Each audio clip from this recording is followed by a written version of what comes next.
Bismillahirrahmanirrahim. Alhamdulillahirabbil alamin. Wassalatu wassalam ala asyrafil anbiya'i wal mursalin wa ala alihi wa ashabihi wa azwajihi wa zurriyyatihi wa atba'ihi ajma'in. Subhanaka la ilma lana illa ma 'allamtana innaka antal alimul hakim. La haula wa la quwwata illa billahil aliyyil azim. Rabbi syrah li sadri wa yassir li amri wahlul 'uqdatam min lisani yafqahu qawli. Allahumma iftah alaina bi futuhil 'arifin bika. Allahumma ja'alna minal ladzina yastami'una al-qawla fayattabi'una ahsana. Allahumma 'allimna mimma jahilna wa anfa'na bima 'allamtana wa zidna 'ilman nafi'an ya rabbal alamin. Rabbi a'udzu bika min hamazati syayatin wa a'udzu bika rabbi an yahdurun. A'udzu nafsi billahil 'aliyyil 'azim. Bismillahi ma sya'allah la yasuqul khaira illallah. Bismillahi ma sya'allah la yasrifus su'a illallah. Bismillahi ma sya'allah ma kana min ni'matin fa min Allah. Bismillahi ma sya'allah la hawla wa la quwwata illa billah. Wa ba'du. Qala Syekh Musannif rahimallahu ta'ala wa nafa'na bihi wa bi'ulumihi fid darain amin. Qal wa tablighu ma umiru bi tablighihi lil qalqi. Artinya wajib pula pada hak segala mereka itu Rasul bersifat dengan tabligh, yakni menyampaikan barang yang disuruh segala mereka itu dengan menyampaikan dia bagi segala makhluk. Syukur kita Allah Subhanahu wa taala, limpah kurnia belas ihsan daripada dia. Masih panjangkan umur kita, alhamdulillah. Alhamdulillah pagi ni masih diberikan kita kesempatan untuk menikmati nikmat hayat. Dia yang ahyana ba'da ma amatana wa ilaihi nusyur. Alhamdulillah. Syukur Allah SWT beri kita nikmat Islam. Dia beri kita dengan limpah kurnia dan belas ihsan dia, kemudahan untuk taat, jauhkan kita pada maksiat. Alhamdulillah. Dia beri kita hidup hati sanubari untuk belajar apa yang diperintahkan untuk dipelajari, khasnya untuk mengenal Allah Subhanahu wa taala pencipta diri. Alhamdulillah. Syukur Allah Subhanahu wa taala limpah kurnia belas ihsan dia. Berikan kita ada perasaan dan perasaan dengan Allah Taala, dialah menjadikan kita dan memberikan semua nikmat segala untuk kemudahan kita. Alhamdulillah. Wajib atas kita mengenali dia, sedar pada dia, ta'zimkan dia, tauhidkan dia, hanya memohon dan meminta pada dia dan merujuk pada dia. Alhamdulillah. Syukur diberi kesihatan, keupayaan, kelapangan masa, minat berterusan berada dalam majlis mulia. InsyaAllah kita nak manfaatkan pertemuan begini meneruskan bacaan daripada kitab Sirajul Huda. Dan sambung seterusnya kita duk bicara ni bab Rasul.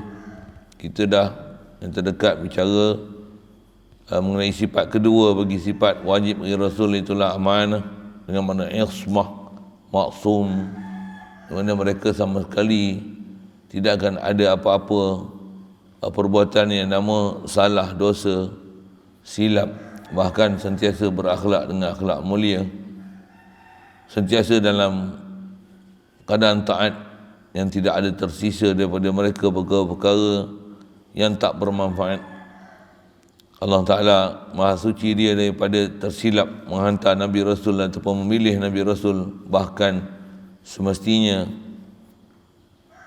semua Nabi dan Rasul adalah manusia, insan yang terpilih, manusia yang mempunyai akhlak kelakuan yang sangat mulia, yang dengan itu kita diperintahkan untuk mengikut mereka dan mereka lah untuk kita jadikan tumpuan, untuk jadikan tauladan.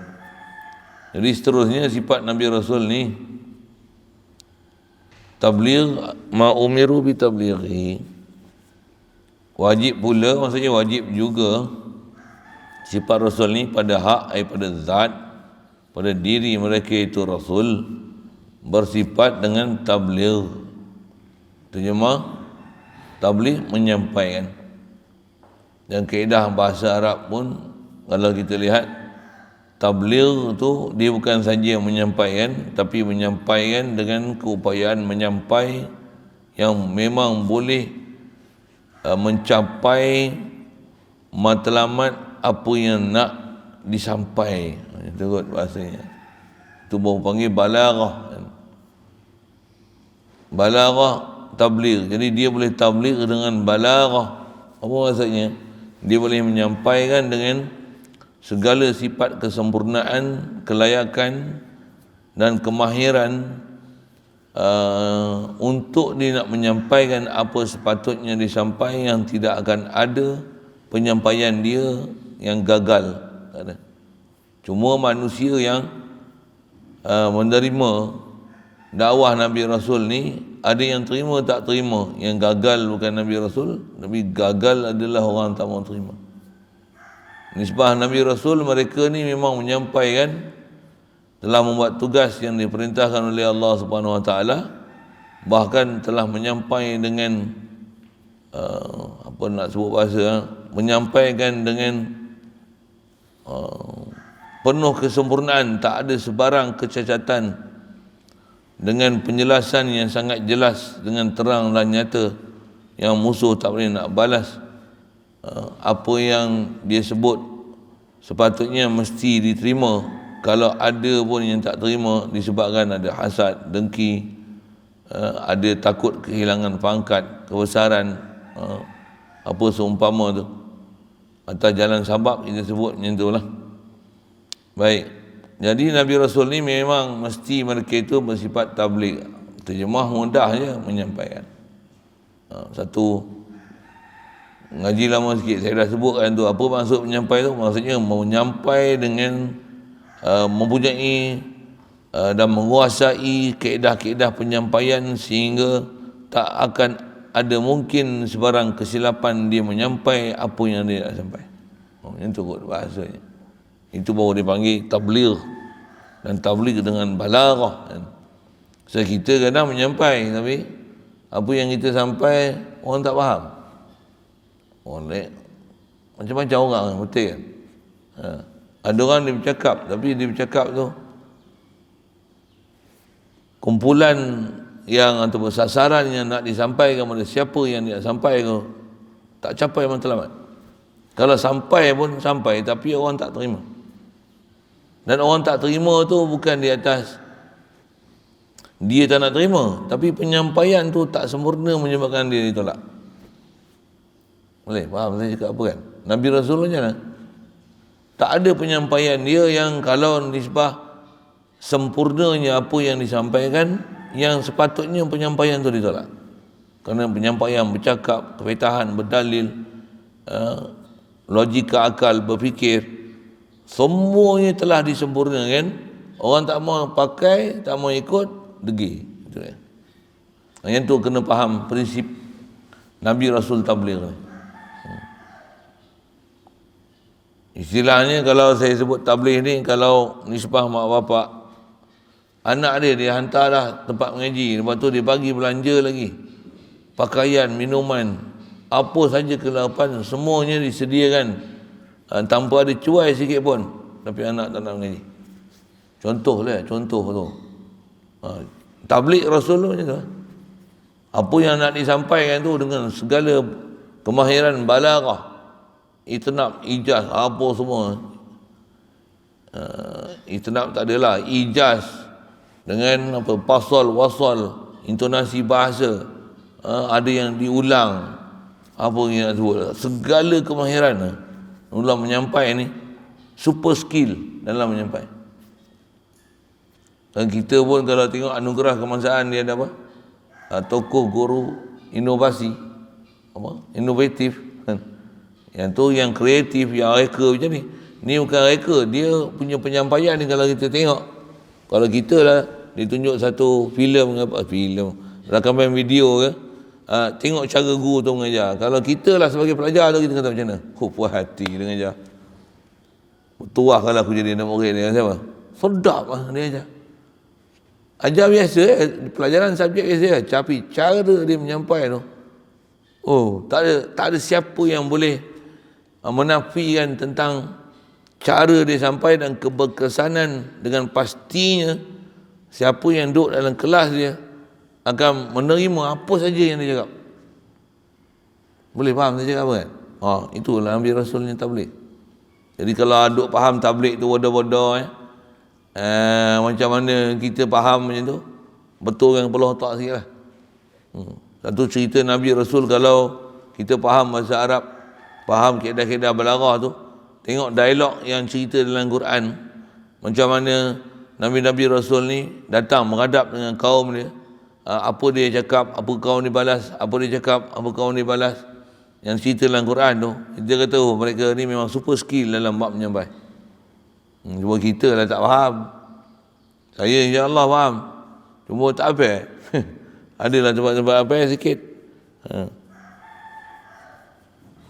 Ya qaumi mali ad'ukum ilan, ya qaumi mali apa? Ad'ukum ilan najati wa tad'unani ilan nar. Tad'unani liakfura billah wa ana ad'ukum ilal azizil ghaffar. Lajak-lajak mulut yang sebut tak. Jangan wa ana ad'ukum itu. Tad'unani ilan nar.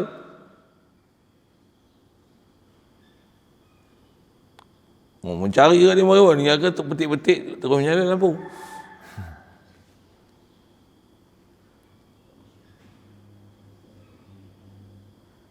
Kau sikit geram tak boleh sebut betul tu kan. Dah buat lajak-lajak mulut ya. Ya qaumi mali ad'ukum ilan najah kan. Wa tad'unani ilan nar. Tad'unani li akfura billah. Lagi?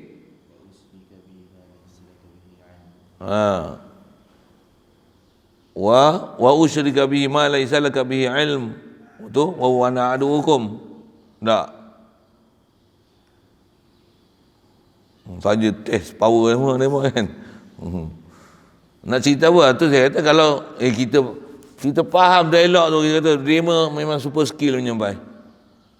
Saya terjemah satu panjang saya cerita super skill dia Ni kita belajar akidah kan, apa dia? Sekali pun kita tak faham apa yang kita baca, akidah kita pada apa yang mereka sampaikan apa. Mereka super skill dalam menyampai. Istilah pidato ni mereka pakar dalam bab pidato. Kalau berkhutbah macam mana? Puas hati kita dengar dia baca khutbah. Dengan intonasi, bahasa, kefasihan, kelancaran, perkataan yang disebut. Apa yang sepatutnya dia nak kena cakap tu, memang dia cakap. Boleh faham? Itu tabligh. Satu siapa buat kerja tabligh, tak boleh main-main tu tabligh tu. Sikit tu.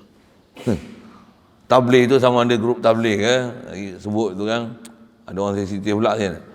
Sama ada grup tabligh ataupun tabligh tu siapa-siapa yang bertugas untuk mengajar. Saya mengaji pun ada guru besar macam tu. Kata dia, koma saya mengaji dengan almarhum Tuan Raja Ghazali dulu. Ya, kalau dia mengajar pun dia gunakan super skill dia mengajar. Dia bukan mengajar yang dia nak mengajar istilahnya melepaskan batuk di tangga kan. Kita nak sebut batuk di tangga, bila gitu. Apa maksudnya? Tak mengajar ni, aci nama mengajar. Dah nak faham, nak faham sudah. Tak ada pasal macam tu Nabi Rasul takkan ada istilah dia tabligh tu macam tu. Tabligh ni macam mana? Tu saya guna bahasa super skill dalam masalah mengajar. Bukan pula tu super skill mengajar dengan dia bersungguh-sungguh nak mengajar dan dengan perasaan kasih sayang untuk orang yang dia cakap tu. Kalau degil macam mana pun dia akan ada perasaan super skill mengajar, menyampai dengan ada perasaan dan harapan yang sangat tinggi. Ya Allah, kau bukakanlah pintu hati dia untuk menerima apa yang kau sampaikan ni. Bayang tengok macam mana super skill dan iman dia, kasih sayang dia, rahmat dia, kasihnya Rasulullah pada siapa yang dia sampaikan. Hatta kita yang belum dia jumpa, yang dia tak pernah jumpa, tak pernah tengok kan? Tapi dia dah sangat kasih kat kita walaupun tak pernah jumpa dengan kita. Kita masa tu tak ada pun lagi pun, Rasul dah sangat sayang kat kita. Apa dia sampai tu, harapnya akan orang belakang, generasi akan datang yang walaupun dia tak pernah bertemu kita akan terima apa yang dia ajar tu, pasal terlalu berkesan apa yang dia sebut, sehingga ada power penyampaian tabligh Nabi Rasul tu. Sampai kat kita dia punya keberkesanan dengan apa yang dia sampai tu, daripada satu silsilah keturunan generasi jail pada jail, sampai kat kita. Macam mana dia sampai? Bayang tengok, dia punya hemah dia tu, perasaan, kepakaran dia, super skill dia, dan jiwa dan perasaan dia. Sampai antara perkataan-perkataan yang disebut khasnya pada Hajatul Wida' tu, Allahumma al-ballaghtu Allahumma fashhad. Dia kata, ya Allah, adakah tidak aku dah sampaikan apa yang sepatutnya engkau perintahkan aku untuk aku sampaikan? Fashhad, saksikanlah ya Allah apa yang telah aku sampaikan. Tu satu bahasa, nak sebut macam mana? Dia datangkan persoalan tu, Allahumma hal ballaghtu, adakah telah aku sampaikan? Allah Ta'ala Rasulullah macam bagi soalan, adakah aku dah sampaikan ke belum? Yang itulah kan. Tapi istifham tu, pertanyaan yang Rasulullah tanya tu, bukan dia tak tahu apa benda yang dia sampai, keberkesanan apa yang telah disampaikan, dan sangat mahirnya dia dengan segala uslub penyampaian yang telah disempurnakan. Dia tanya tu di atas nak menzahirkan bahawasanya memang dia telah sempurnakan apa yang sepatutnya disampaikan. Lepas tu dia kata apa? Fashhad, ya Allah, saksikan apa yang telah aku sampaikan. Itu maksud tu. Saya ngaji guru, pasal guru dia pakar balaghah, dia punya kata macam mana, dia urai tu, kita dengar tu puas hati. Dia cerita apa benda yang cerita-cerita kata Rasulullah tu. Itu dia kan. Bayang tengok Rasulullah macam mana. Itu para sahabat, kalau kita baca kisah-kisah Rasulullah ni, Rasulullah ni bila ada apa-apa satu isu, pergi ke bahasa moden sikit kan, dia nak sampaikan, dia punya cerita punya jelas, punya mantap, ringkas, pendek, padat, jitu, padu macam tu. Sampai sahabat kata, cukup Rasulullah, kami faham sangat lah. Kau tak ulang untuk Rasulullah, kami faham sangat lah. Sama macam tu. Tapi Rasulullah masih duk cerita lagi. Takut apa yang dicerita tu masih gagal lagi. Kau tak kerti aku cakap apa.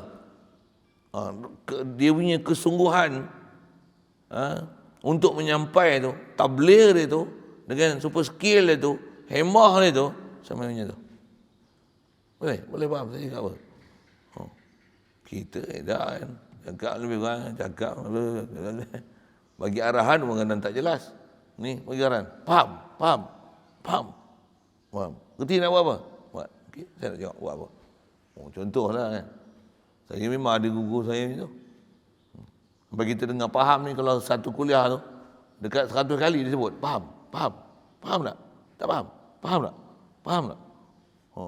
Dia punya nak bagi kita faham tu. Kesungguhan dia tu. InsyaAllah. Ini Rasul. Dia menyampaikan tu. Dan pastinya dia akan sampaikan, yakni tabligh, yakni menyampaikan barang yang disuruh segala mereka itu dengan menyampaikan. Semestinya apa yang disampaikan, apa yang Allah Ta'ala suruh lah. Takkanlah apa yang Allah Ta'ala tak suruh dia sampaikan. Baik. Dia tak faham kata dia apa yang disuruh sampai, dia sampai nak menunjukkan pastinya ada perkara-perkara yang tertentu yang khas untuk Nabi, yang perkara tu tak disuruh sampai, Rasulullah tak sampai. Pasal ada khususiat pada Nabi-Nabi Rasul ni, yang mereka ni dibukakan pintu ghaib, dinampakkan apa sepatutnya yang orang lain tak boleh nampak, dipahamkan pada mereka apa yang sepatutnya orang lain tak faham. Tapi apabila ada perintah yang satu perkara tu tak perlu disampaikan, dia tak akan sampaikan. Jadi semestinya apa yang pernah Rasulullah sabda, yang datang warid kata yang ni sabdaan Nabi SAW, tu memang Rasulullah diperintahkan untuk disampaikan kat kita lah. Dia tak akan ada satu pun nama khianat tertinggal untuk menyampaikan apa sepatutnya disampaikan. Jadi menyampaikan barang yang disuruh segala mereka itu dengan menyampaikan dia bagi segala makhluk. Baik. Dan keluar dengan katanya barang yang disuruh dengan menyampaikan itu barang yang disuruh oleh Allah Ta'ala akan segala mereka itu dengan menyembunyikan dia daripada segala makhluk. Itu dia nak bicara definisi sikit. Jadi bila apa Allah Ta'ala suruh disampaikan. Faham tu? Kalau perkara yang Allah Ta'ala suruh sembunyikan, jangan sampaikan, dia tak sampaikan lah. Mestilah macam tu. Memang macam tu pun. Dan ada perkara yang memang Allah Ta'ala suruh perintah akan sampaikan pada masa akan datang. Sekarang ni dah dimaklum kat Rasulullah. Tapi sekarang ni Rasulullah tak dibenarkan untuk sampaikan lagi pada sahabat. Nanti dah lepas satu ketika nanti baru sampaikan perkara tu. Pasal apa? Belum sampai dah waktu. Tapi kat Rasulullah dah dimaklumkan siap. Ada? Kalau kita lalu sirah perjalanan Nabi SAW, ada beberapa kisah yang berlaku kat dia macam tu. Antara kita belajar kitab Baku Iman tu, pasal kitab tu sebut kan, kita belajar tafsir, panjang nak sebut satu, tapi dah pernah kita lalu kitab tu. Kisah bagaimana Rasulullah, dia ada anak angkat bernama Zaid bin Harisah. Zaid Harisah ni, istilahnya bahasa pendek, kahwin dengan seorang perempuan bernama Zainab binti Jahshin. Lepas tu, mereka ni asalnya kahwin elok je kan. Rasulullah telah dimaklumkan oleh Allah Ta'ala dengan datang Jibril, wahyukan kepada dia. Kata dia, Allah Ta'ala, engkau akan nanti berkahwin dengan Zainab binti Jahshin. Engkau akan kahwin dengan isteri anak angkat kau tu. Dan perintah Allah Ta'ala supaya Rasulullah kahwin dengan isteri anak angkat Rasulullah yang bernama Zaid bin Harisah tu, setelah diceraikan nanti, untuk membatalkan adat jahiliah yang anak angkat mereka hukumkan macam anak betul. Janda daripada anak angkat mereka tak boleh kahwin. Kahwin dengan janda daripada anak angkat seolah-olah kahwin dengan menantu. Apa? Untuk batalkan syariat tu, macam mana? Allah Ta'ala jadikan peristiwa anak angkat Rasulullah tu kahwin sehingga berlaku perceraian. Dah dimaklumkan oleh Rasulullah, kau akan kahwin nanti dengan dia. Lepas tu berlaku perceraian, Allah Ta'ala perintahkan kahwin. Kahwin tu pasal nak mengajar syariat. Anak angkat tetap anak angkat, dia takkan jadi anak sendiri. Yang tu pun peristiwa asal Rasulullah Zaid bin Harisah, tu nama ayah dia betul. Pernah satu ketika Rasulullah isytiharkan Zaid bin Muhammad. Datang perintah ayat Quran, ud'uhum li'abaihim huwa aqsatu indallah. Panggillah anak angkat ni, nisbah pada bapa dia hak betul. Huwa aqsatu, inilah satu keadilan yang Allah Ta'ala perintahkan, yang sepatutnya semua orang kena buat. Jadi jangan tukar binti. Dan kalau keturunan bin nama bapa dia ni ya, jangan duk tukar. Rasulullah ikhtiar balik. Tak betul tu, bukan Zaid bin Muhammad tapi Zaid bin Harisah, macam tu kot bahasa ringkas cerita tu. Satu peristiwa lah kat Rasulullah berlaku, kedebuk. Tapi nak cerita apa? Ada peristiwa yang walaupun dah dimaklum Rasulullah benda itu akan berlaku macam tu, tapi Rasulullah tak khabar pada sahabat yang dia akan berkahwin dengan macam ni. Tak khabar. Melainkan setelah tu dah berlaku, dah kahwin, baru kata Allah Ta'ala dah wahyukan aku macam ni.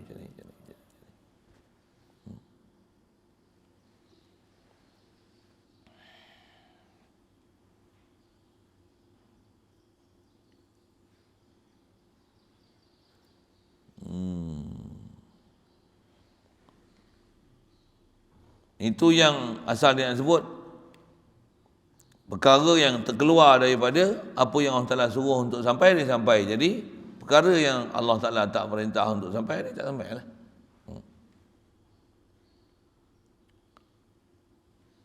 Dia kata, dan terkeluar dengan katanya barang yang disuruh menyampaikan itu, barang yang disuruh oleh Allah Ta'ala akan mereka itu dengan menyembunyikan dia daripada segala makhluk.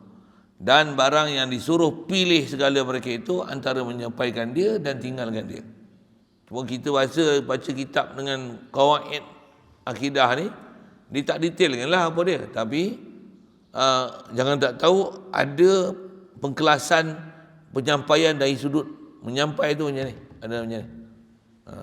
Jadi ada yang diperintah sampai, ada yang tak dibenarkan menyampai, ada yang ni pilihan untuk Nabi Rasul menyampai. Saya ngaji pun ada tok guru buat misal, kata dia, kalau nisbah saya sendiri, saya mengaji dulu tok guru apa, aku pun kata dia, aku ada orang aku ngajar hak ni, ada orang aku tak ngajar hak ni. Hak awal ni aku tak ngajar hak ni pasal dia bukan nak reti lagi. Aku ngajar pun bukan manfaat ke dia. Orang ni dia tak nak pun aku ngajar pasal aku tahu dia boleh faham apa aku nak ajar. Ada hak ni aku ajar pun yang tu dia pun tak faham. Aku suruh ajar pun tak faham dan dia tak mau faham pun. Buat dia. Itu saya punya bahasa lah buat dia tu. Buat tak reti je apa kita nak ajar ke dia. Padahal kita nak ajar kita faham. Kita ajar dia menyongeng dia bukan dia nak ambil faham apa kita nak ajar. Betul kan? Kita pun ada macam tu kan. Ketambah Nabi Rasul yang ada super skill dalam menyampai. Apa yang sepatutnya kena sampai untuk dengan sebab tu dia akan jadi sebab beriman pada dia. Hak tu dia takkan tinggal je. Ada pun perkara-perkara yang istilahnya mendalam, yang halus, yang dia tak reti. Orang tu pula keupayaan untuk dia nak faham tu tak ada. Kalau Rasulullah tukar uslub untuk menyampaikan sesuatu pun, memang mereka tak boleh nak faham tu. Benda tu pula tak wajib untuk disampaikan pada mereka. Rasulullah takkan sampai. Takkan sampaikan apa perkara tu. Ni saya sebut atas format. Yang tu keadaan-keadaan apa yang kat Rasulullah ni ada tanggungjawab untuk menyampaikan. Kalau sebut saya sendiri kan, saya nak tunjuk kata kitab falak tu, alat tu kan. Kenapa tak ajar? Saya aku ajar lagi, ngangam mulut pula lagi. Tak tutup-tutup. Kenapa? Kitabnya satu, nak faham tu satu kan. Tak adalah nak menyangka tak boleh faham langsung, tak ada. Tapi belum masanya. Sabarlah, tunggulah dulu. Ada benda yang saya tahulah saya nak kena ajar apa dulu. Takkan saya nak ajar apa yang orang lain memang semangat nak mengajar, nak mengaji, tapi ada keutamaan yang lebih besar lagi. Saya layan je kehendak dia untuk siapa yang dia nak belajar, saya ajar. Tapi keutamaan lebih besar untuk sepatutnya dia belajar, tu tak dia ajar. Boleh faham saya sebab apa kan? Ajar apa penting lah tu, yang baca pulun, baca kitab tauhid lagi selesai. Kalau tak boleh ingat semua pun sekurang-kurangnya benda tu dah lalu. Yang kitab kecil tu ni sederhana, kau esok kita baca besar lagi halus pembahasan dia. Bagi lalu dulu, faham kadang memang ada benda tak faham lagi. Dengar dulu. Yang mana susah-susah, balaghah, mantik apa nanti dulu. Usul fiqh, usul tafsir. Satu kadang-kadang tengok dalam masyarakat kita, dia macam laru bab penyampaian ni. Tu Nabi Rasul dia tak nak silap dalam masalah menyampai. Kita dah cerita Nabi Rasul super skill dia dan apa sepatutnya dia sampai, dia memang ada skill hal tu. Kalau kita tengok kat luar tu maksudnya dalam masyarakat. Tamanya masyarakat lah ni. Kita tengok orang dulu-dulu mengaji kat Masjid Serang, mengaji apa? Cuba sebut.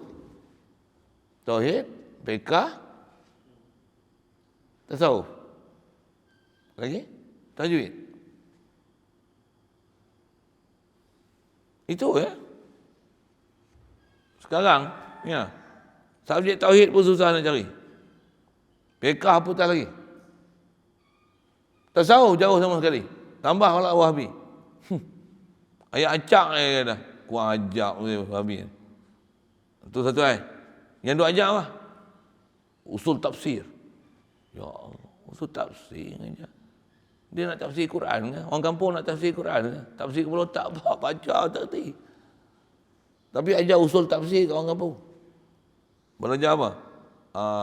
Fiqh aulawiyat. Aulawiyat apa? Aulawiyat ni tu ustaz lah kena faham aulawiyat. Dia pun tak reti aulawiyat. Apa ilmu yang sepatutnya dia kena ajar. Tapi dia ajar fiqh aulawiyat kat orang. Mana lebih aula, lebih aula. Boleh faham saya tak? Yang tu bukan senang. Nak ajar fiqh aula. Kalau saya kan. Kencing nak basuh tak pandai lagi. Duk ajarlah politik. Contohlah kan.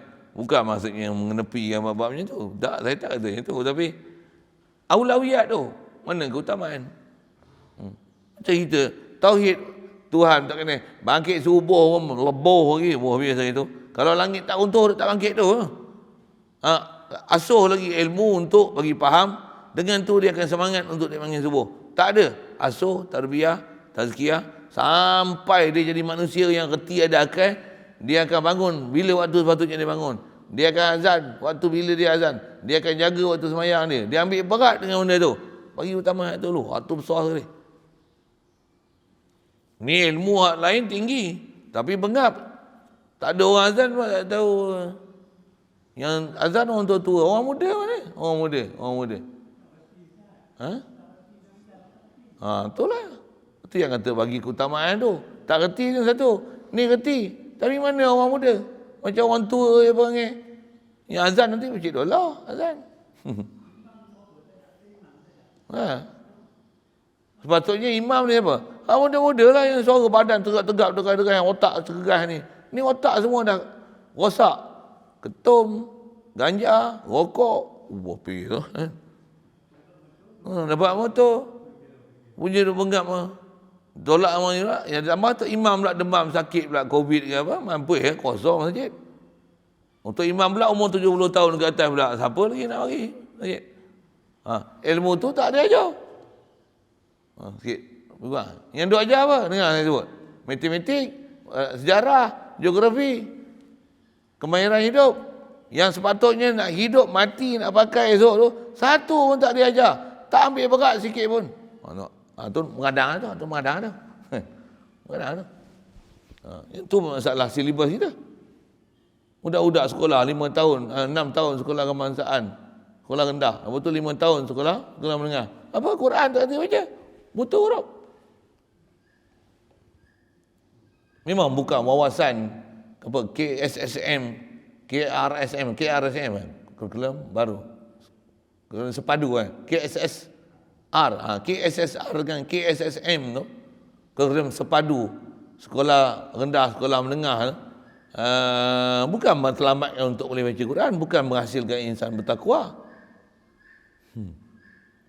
Bukan untuk boleh menjaga syariat, bukan boleh mendirikan fardu kifayah, bukan boleh memenuhkan kota masjid dan surau yang kosong. Bukan boleh menggantikan tok imam dan tok bilal yang dah tak ada gigi, nak dapat elong gigi palsu. Contoh. Saja buah bahasa-bahasa gitu kan. Memang ada pun elong gigi palsu kat imam apa kan. Sampai macam tu. Pejabat agama buat. Tok imam dapat elong gigi palsu pasal nak bagi jaga supaya jangan keluar kos susah-susah. Nanti gigi palsu bacaan tak betul tak boleh jadi imam. Bismillahirrahmanirrahim. Alhamdulillahirabbil alamin. Macam mana nak jadi imam kau ni tu? Istilahnya tak pasal. Tambah pula ada cedera bacaan Fatihah, sebutan huruf tak jelas. Mana boleh jadi imam? Betul macam mana bagi gigi palsu? Sajalah nak sebut. Memang ada. Saya balik 2 minggu sudah pun kat Kelang Hulu, kat masjid. Saya tak pernah dengar. Saya kata ceramah apa? Lama tak dengar sebelum kuliah, sebelum Jumaat. Itu ada ceramah. Saya pergi tahu cerita apa? Hang tak ada sana. Ya, ada sana. Agak-agak saya nak cerita apa? Cerita gigi palsu lah. Kat masjid cerita gigi palsu. Cerita subsidi gigi. Cerita gigi macam ni, tuan-tuan ada gigi. Macam ni kalau ada gigi rosak, kami ada buat hari pemeriksaan gigi. Cerita gigi kat masjid. Ya Allah, bukan khutbah Jumaat tu kan. Sebelum Jumaat, saya ingat ke tazkirah sebelum Jumaat. Masjid ni payah nak ada tazkirah. Memang payah nak ada masjid. Kami dekat dengan pondok. Pasal dah dekat dengan pondok, orang tak yang ngaji dah kot. Pasal ngaji pondok banyak kan. Tapi yang ngaji budak pondok, orang pun tak mengaji pun. Apa nak sebut? Saya ingat ke ada tazkirah ke apa? Cerita gigi. Adalah 3-4 orang tu duk tunjuk slide gigi macam ni rosak. Lepas tu lepas Jumaat ada sikit lagi ceramah sambung tak habis ni tadi. Cerita pun cerita gigi. Betul itu kan? Siap minta lagi tuan-tuan, nanti lepas sembahyang sunat ba'da Jumaat ni kita sambung sikit. Nah, kalau ada pertanyaan tambah, kalau ada pertanyaan berkenaan nak membuat gigi palsu ni boleh kemukakan. Saya dah nak dengar sejak habis sembahyang sunat. Ni adalah orang tanya, gigi palsu saya dah lama hilang lah. Boleh tak nak memohon lain? Ke masjid kita gigi palsu. Macam mana apa nak sebut ni? Apa yang sepatutnya khutbah? Allah. Untuk imam yang macam Ittaqullah. Tu yang kalau tak ada gigi lah. Ada. Tak ada skill langsung macam khutbah. Carilah budak-budak yang cergas-cergas yang sedap ni. Saya dia orang tak bagi macam khutbah. Orang tak bagi. Dia tahu saya punya perangai tu. Satu saya bila baca orang suruh baca khutbah saya macam ralat sikit. Ralat siapa? Dah lama tak baca khutbah. Super skill baca khutbah tak ada. Saya baca khutbah ni macam saya baca kitab. Pasal memang baca kitab banyak kan. Baca khutbah dia tak jadi tak sedap lah. Pegang tongkat tu, apa aku nak cakap ini. Pasal lama tak ada latihan baca khutbah. Dulu pegang tongkat aja. Tak payah tek lah. Pegang tongkat pun pegang macam ni. Pegang dua-dua macam ni. Ittaqullah. Mic tu depan mulut tu. Orang ingat tu. Tarik ni. Macam ni. Kalau ada tag pun, ada tag tu. Tag sebaris ya. Kita bantai 10 baris kan. Hard tag dalam ni. Iya, sungguh saya cakap.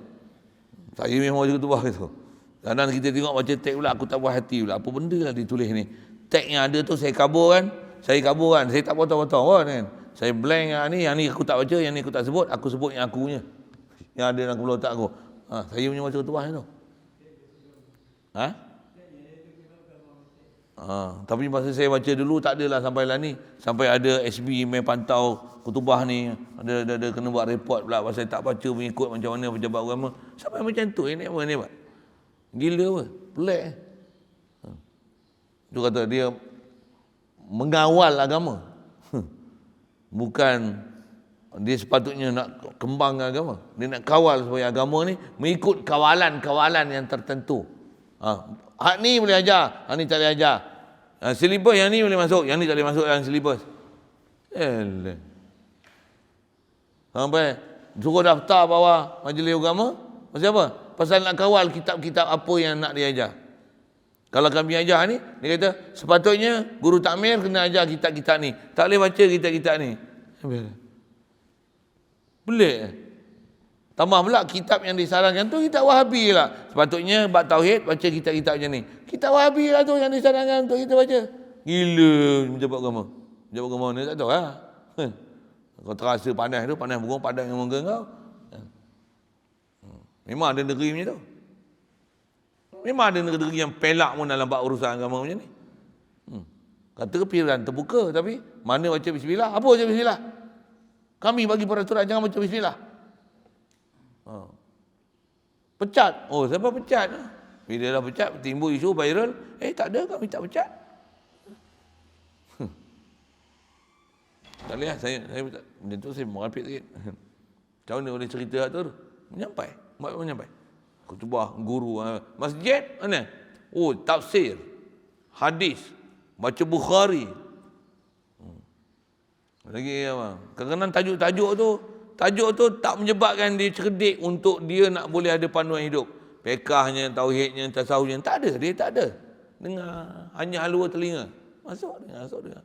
Kalau ada pun motivasi je. Tuan-tuan kita sembahyang ni, macam tu motivasi lah, berperang. Tapi kalau imam macam ni tambah rakaat, macam mana nak sembahyang? Nak kena sujud sawi tak? Makmum nak kena buat apa?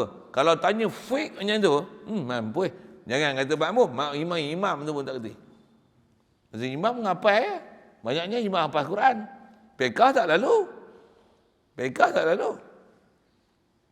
Bila ada masalah fiqh tak tahu. Tak kerti. Satu, imam-imam yang ada tu, kalau buat kelas tajwid boleh. Kelas taranum boleh. Sorry saya sebut. Fiqah tak boleh ngajar. Pasal tak ngaji fiqah. Kalau ada pun lagi ada pendapat mula. Jadi tak apa-apa punya fiqah dia ajar. Ada pendapat pening kita dengar dengan ajar fiqah. Lagi tauhid pun ada pendapat. Ada tauhid. Saya tak boleh ajar tauhid. Tauhid kau tak boleh ajar. Kau tauhid apa? Dengar tak? Saya kasar sikit saya sebut macam ni. Macam mana orang Islam jadi tok imam dia tak boleh ajar tauhid? Betul kau ada tauhid, tak ada tauhid. Takkan tauhid. Saya mulut saya. Tu ilmu yang sepatutnya diajar tak diajar. Nabi Rasul macam mana? Wish.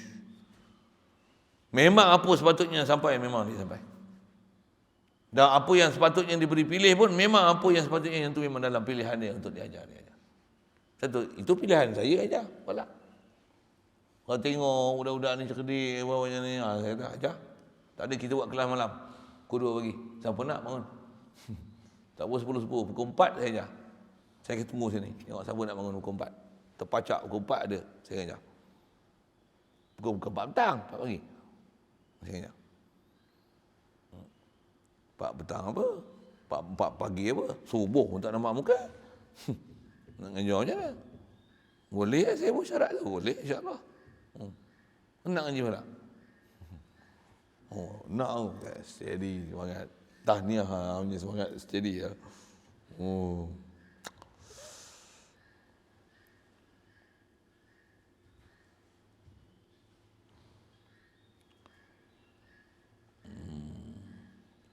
Dan barang yang disuruh pilih segala mereka itu antara menyampaikan dan tinggalkan menyampaikan dia, maka iaitu wajib sembunyikan barang yang disuruh oleh Allah Ta'ala akan mereka itu dengan menyembunyikan dia. Kalau ada benda yang diperintahkan untuk sembunyi macam mana?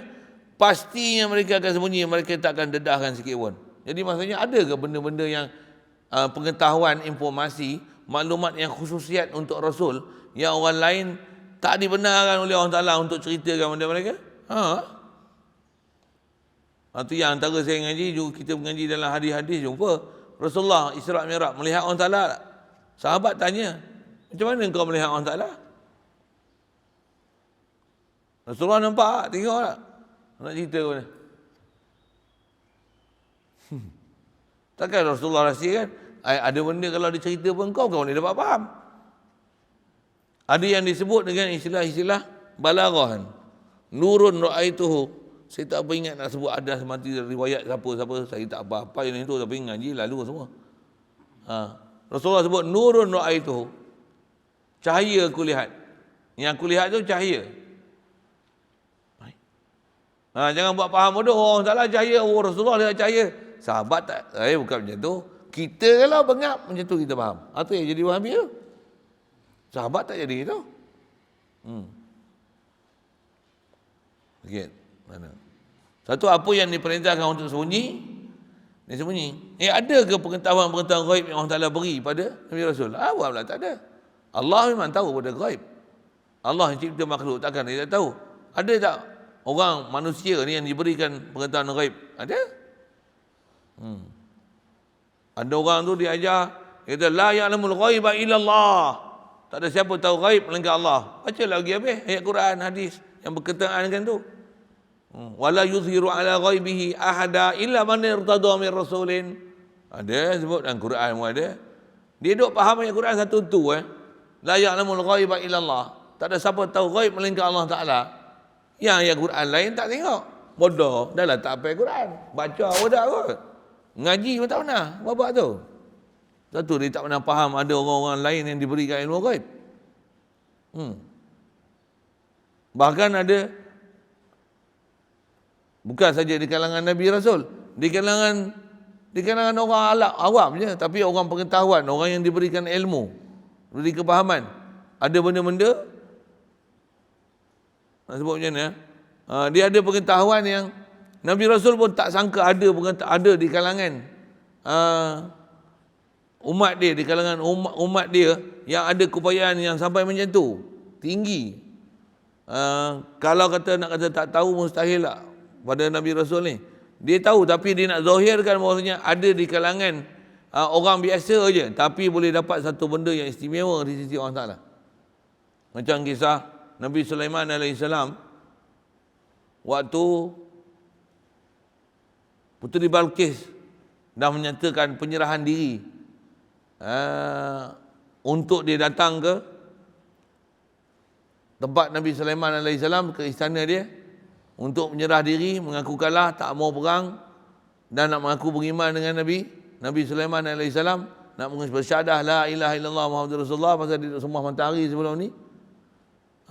perintah Nabi Sulaiman apa dia? Siapa yang boleh di kalangan kamu ni hadirkan singgah sana Balqis ke istana dia tu, bawa mai kat aku.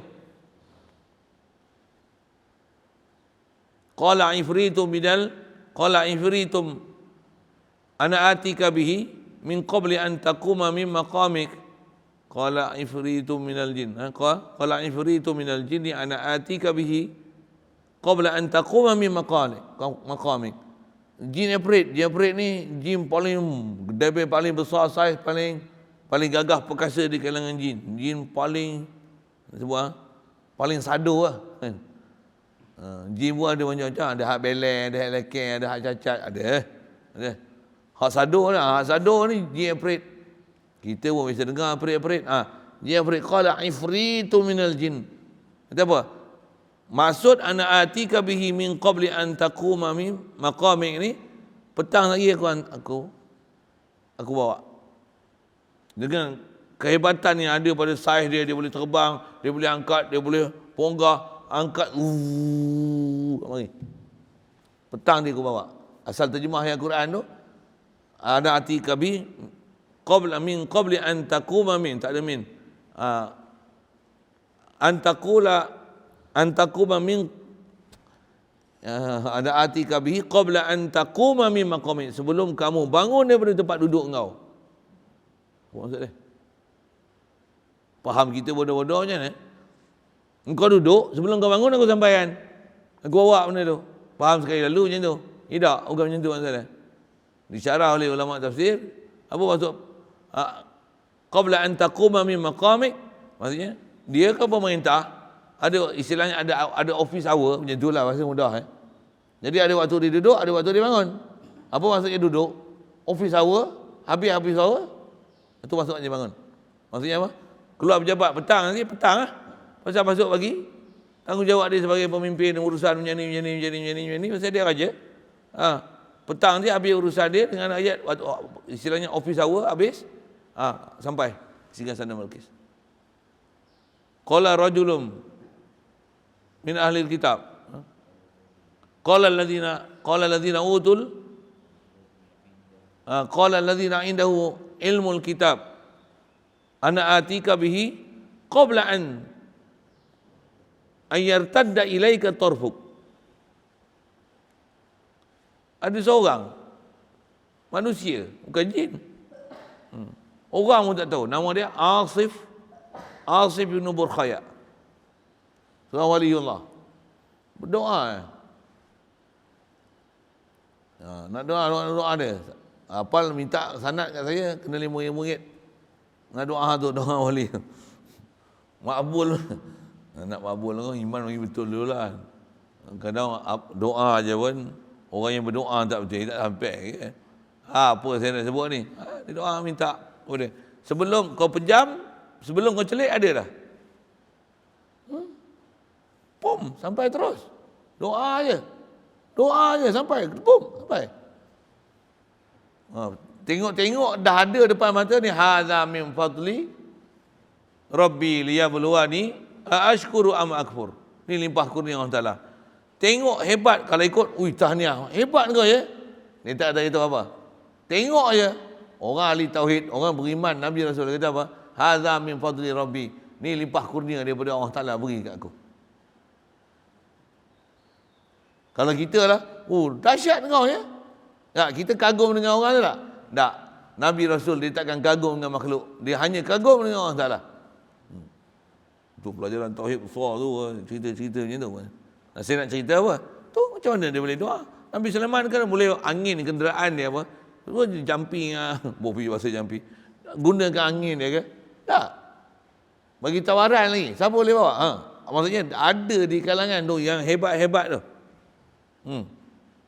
Boleh doa. Kenapa? Macam mana boleh doa minta ni? Siapa ajar doa tu macam mana? Orang yang ada hubungan dengan Allah Ta'ala. Dia ada hubungan yang Allah Ta'ala berikan futuhat, berikan pembukaan dekat dia. Yang siapa yang dia ada ilmu, dia beramal, takwa sungguh pada Allah Ta'ala, Allah Ta'ala akan berikan dia kefahaman, beri ilmu yang sebelum ni dia tak pernah tahu, Allah Ta'ala akan wariskan ke dia. Itu dia panggil ilmu bil muwahabah. ataupun dipanggil ilmu laduni. Ilmu laduni tu ilmu ghaib lah. Bukan saja Nabi-Nabi Rasul dapat. Orang beriman tapi syarat iman lah. Ilmu laduni ni orang kafir pun dapat. Tapi cara kafir lah. Pandai buat robot, pandai buat komputer. Ni senang kan tu, pergi buat je.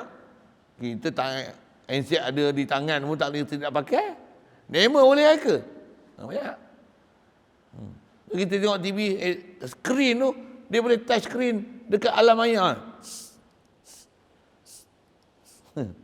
Kita tengok cerita je. Dah ada ke belum ni?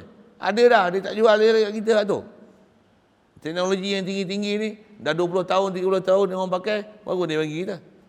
Yang set kita lah ni, hak canggih-canggih hebat macam mana pun, hak demo punya, yang pengeluar, pergi yang semua, tambah yang bahagian militeri, ketenteraan, yang Yahudi punya kepala-kepala besar-besar tu, yang nak New World Order tu, dia dah ada alat canggih macam-macam kat kita. Yang kat kita ni bagi ni habis bodoh lah. Yang memang layak untuk orang awam pakai lah. Tu pun kita rasa hebat lah. Kamera macam ni, alat kecil macam ni, boleh detect macam ni. Saya ada kamera. Bilik saya penuh kamera. Ya. Orang tak perasan kamera kat mana. Saya boleh pantau kamera saya. Handset saya bagi tahu saya lagi. Ni. Motion detected. Penuh motion detected. Saya lah masuk tu, siapa lagi? Kalau ada orang lain masuk macam mana? Seorang-seorang aku kenal. Dengan lubang hidung aku boleh tengok. Boleh zoom. Alat kecil ya. Ada yang tak payah pakai wayar pun. Wireless. Bateri ada. Wi-Fi ya. Sabit tak boleh terbang. Kalau boleh terbang ni, macam pasal alat. Yang tu dah jual tak? Shopee pun dah jual. Drone dah jual. Tu bising. Besar kat tu. Ni kecil besar tu ya.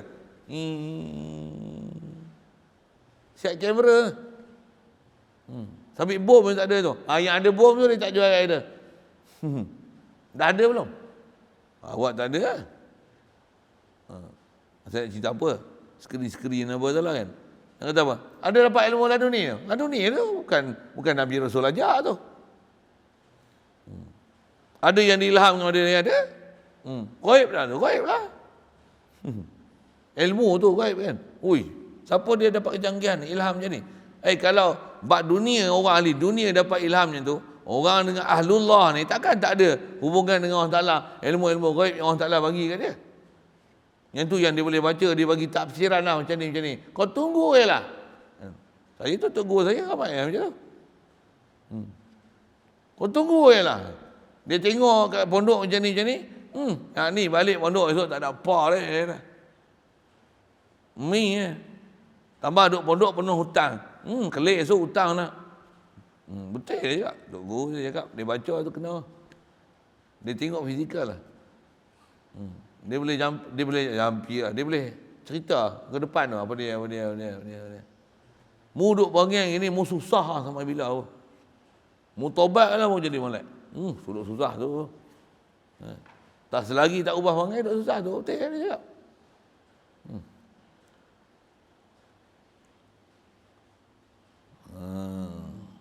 Jadi nak sebut apa? Ada benda yang Allah Ta'ala tak perintah sampaikan, dia takkan sampaikan. Maka iaitu wajib disembunyikan barang yang disuruh akan mereka itu. Rasul ni menyembunyikan dia. Dan tiada wajib atas mereka itu suatu pada barang yang disuruh pilih mereka itu.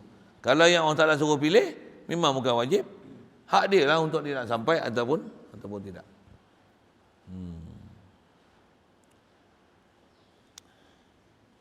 Selesai itu.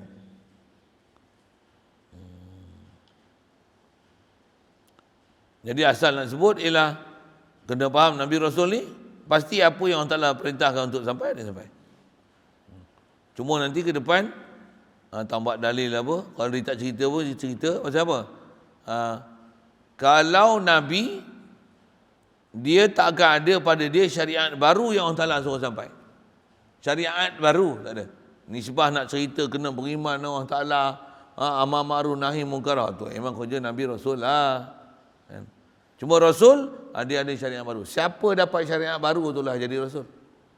Siapa yang tak ada syariat baru, kalau dapat wahyu, dia masih ikut Rasul yang lama dari segi hukum hakam, yang inilah dipanggil Nabi. Yang tu pun kena faham betul tu. Pasal ramai orang tak faham betul tu.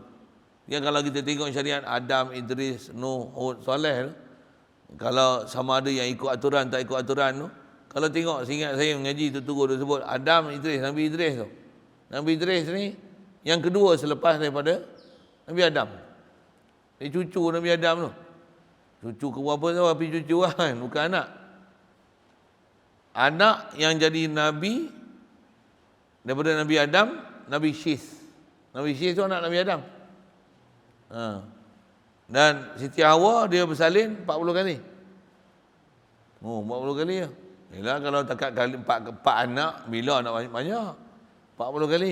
The first generation tu. 40 kali. Semua kembar lagi sepasang. Anak yang last tu seorang lelaki. Itu jadi Nabi. Nabi Syis. Dan bukan Rasul. Pasal apa? Dapat wahyu supaya teruskan kerja dakwah, perintah amar ma'ruf nahi munkar, cerita semua akidah, tapi tak ada syariat baru, masih ikut syariat ayah dia. Datang Nabi Idris, dia adalah Rasul yang kedua selepas Nabi Adam. Apa syariat dia? Tak membenarkan dah kahwin adik-beradik. Dia. Itu yang dia Rasul tu. Jadi Rasul ni apa? Dia ada syariat yang dibawa membatalkan syariat dulu, ataupun dia akan ada syariat baru yang dulu tak ada, ataupun dulu macam lain, sekarang ubah macam lain. Itu Rasul. Kalau masih ikut hal lama, yang tu dapat wahyu, yang tu Nabi. Boleh? Faham? Sekali lalu sebut tu. Kau faham itu baru faham betul siapa dia Nabi, siapa dia Rasul. Kalau dia kata Nabi tak menyampai, duk sentot, tak faham apa maksud yang disampaikan, yang dia tak sampai. Sampai ada yang kata Nabi ni tak dakwah langsung, duduk dalam gua, duduk dalam hutan, atau tobat dengan jeling. Ayat saya macam tu, pasal ramai orang salah faham macam tu. Perbezaan Nabi Rasul. Ramai orang duk faham, Nabi tak menyampai, Rasul menyampai. Nabi ni apa? Nabi tak menyampai, duduk dia. Dia pula, saya pun duduk berbibil. Saya pun duduk cakap macam-macam. Buat tabligh pun menyampai. Kadang orang awam je kadang keluar. Bekas menyanyi ada, bekas berlakon ada. Padang bertatu pun ada. Duduk menyampai, takkan Nabi duduk dia aja. Berotok pun siapa dia ajar itu.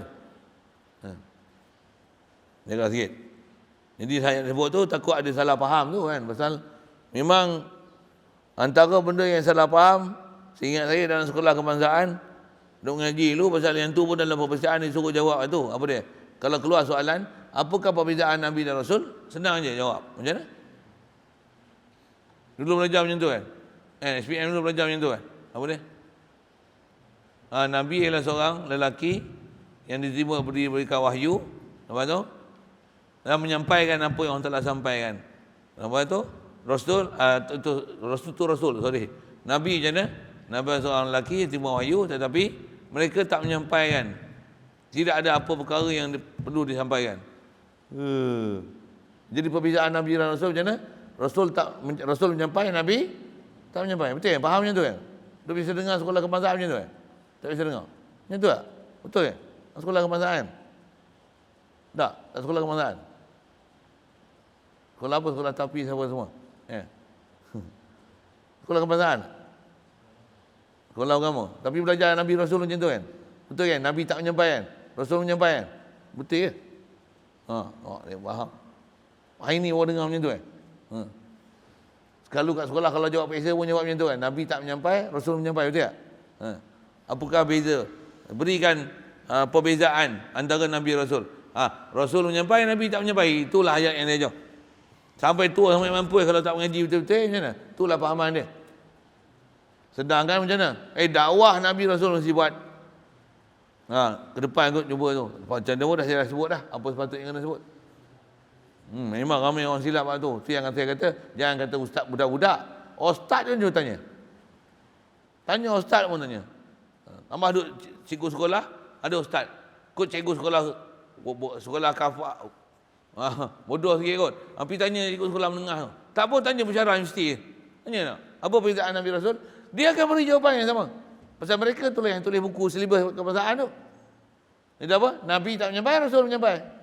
Dia tak faham tabligh ma umiru bi tablighi tu. Ma umiru bi tablighi tu ma tu apa? Ma tu syariat tu. Yang diperintahkan untuk sampai dia akan sampai. Nabi dia tak ada syariat baru untuk menyampai tu. Satu, tak jadi rasul. Dia nabi saja. Tu yang Nabi Syih tu, Nabi Syih pasal apa? Nabi Syih tak jadi rasul Syih. Pasal dia tak ada syariat baru. Nabi Idris pasal apa jadi nabi? Dan rasul, pasal apa jadi rasul tu? Dia membatalkan syariat dulu, ada syariat baru. Kerja dakwah Nabi Syih sebut dakwah.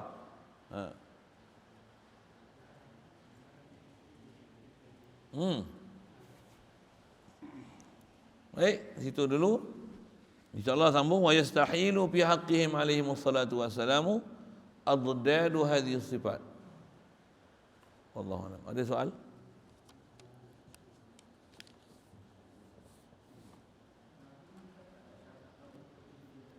Syarat Nabi dapat tak syariat baru?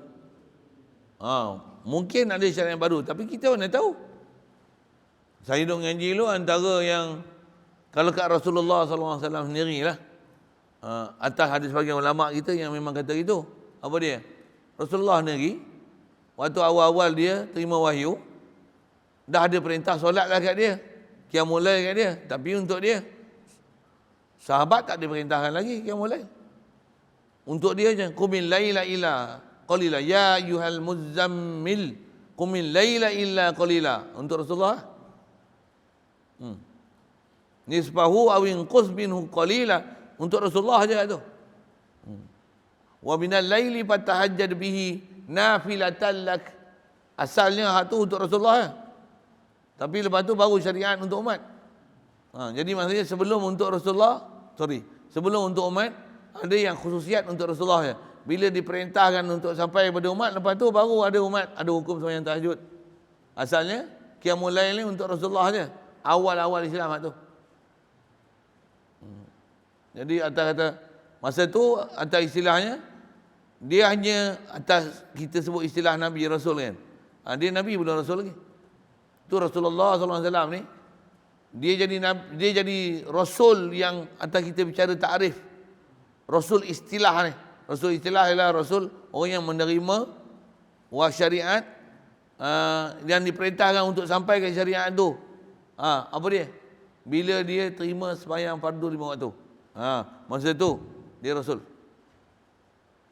Rasul dari sudut ada syariat baru yang dia nak sampaikan. Sebelum tu mana ada hukum?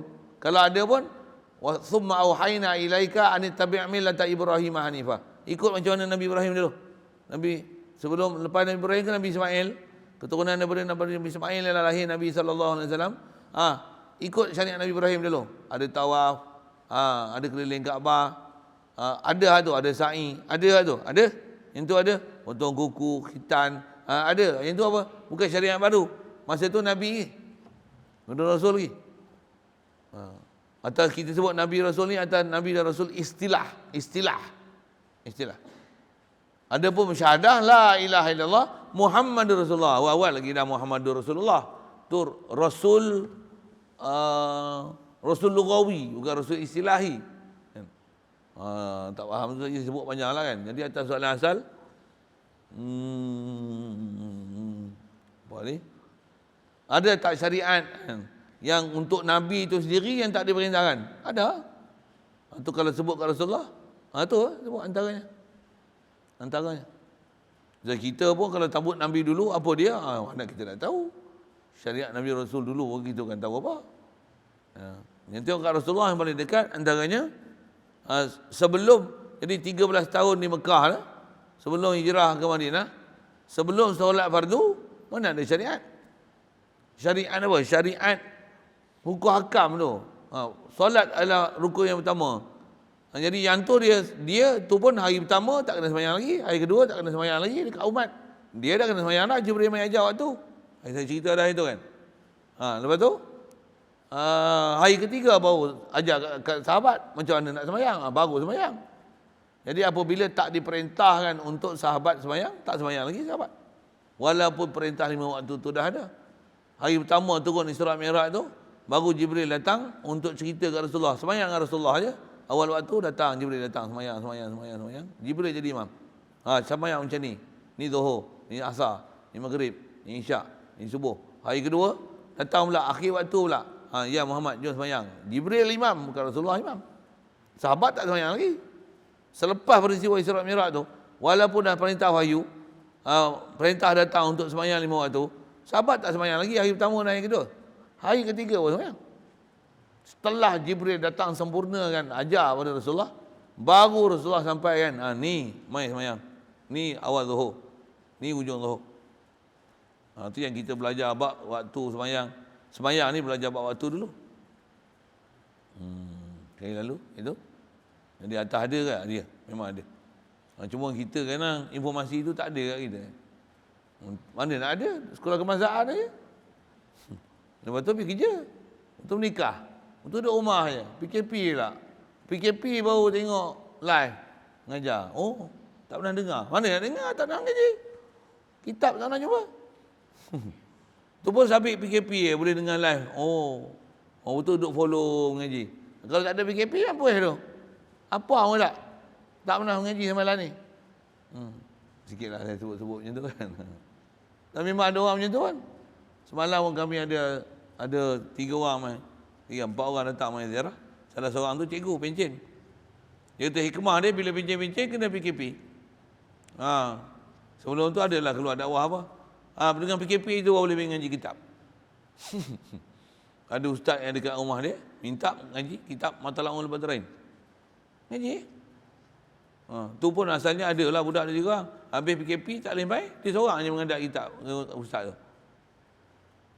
Dengan sebab PKP baru boleh mengaji. Sebelum tu tak mengaji. Lepas tu baru boleh tengok online, baru boleh tengok follow mengaji online. Kalau tak ada nak tengok. Kuliah subuh dah keluar awal-awal pagi sekolah lah apalah. PKP baru boleh buka. Pagi-pagi subuh ada online macam ni, kuliah subuh macam ni. Maghrib ada online macam ni. Zuhur pun ada online. Duha pun ada online macam ni. Baru pakai online. Kau dah tak tahu. Kau dah tak mengaji pun. Sikit saya sebut itulah. Tu hikmah tu satu lah. Sebab nak cerita apa? Habis-habis tak pernah mengaji. Tak pernah dengar lah. Pelik lah ustaz ni. Pelik apa? Tak pernah mengaji. Pelik lah. Sikit. Saya sebut macam tu, saya punya nada timing tinggi. Tu atas kita punya silap tu. Ya Allah ampunkanlah kami. Banyaknya kami cuai belajar. Saya dah mengaji ni. Saya kata saya cuai banyak lagi. Iya. Kalau ikut kena belajar, saya banyak lagi kena belajar. Banyak lagi. Tapi tu pun rasa macam dah cukup. Rasa cukup tak ada lah. Tapi saya tahu lah apa benda yang tak ada kat saya kan. Sepatutnya boleh dapat lagi. Saya pun rasa cuai lagi belajar. Pasal saya diasuh untuk guru macam mana prinsip Nabi Rasul. Apa dia? Prinsip dia apa? Bayang no, Rasul Nabi punya taat. Dia kata apa? Rabbana zalamna anfusana. Aku buat zalim lagi. Kita ni zalim banyak tapi apa salah aku? Takkan aku komen dalam Facebook pun salah. Aku buat orang Islam tau. Aku pun layak bagi komen. Aku buat orang Islam juga. Aku buat ada perasaan dengan agama. Takkan aku tak boleh nak komen langsung. Nabi Rasul macam mana? Sampai yang sepenuh-penuhnya. All out mengajar, tabligh, dakwah. Tapi kita apa? Innama alainal balaghul mubin. Kami ni tukar sampai aja. Alallahi tawakkalna. Tawakal, serah diri ke Allah Ta'ala bulat-bulat. Itu dulu. Bismillahirrahmanirrahim. Allahumma nawwir qulubana min nur hidayatika kama nawwartal arda min nur syamsika wa dan abada bi rahmatika ya arhamar rahimin. Warzuqna fahman nabiyyin wa hifzal mursalin wa ilhamal malaikatil muqarrabin wa sallim tasliman ala jamil anbiya'i wal mursalin walhamdulillahi rabbil alamin.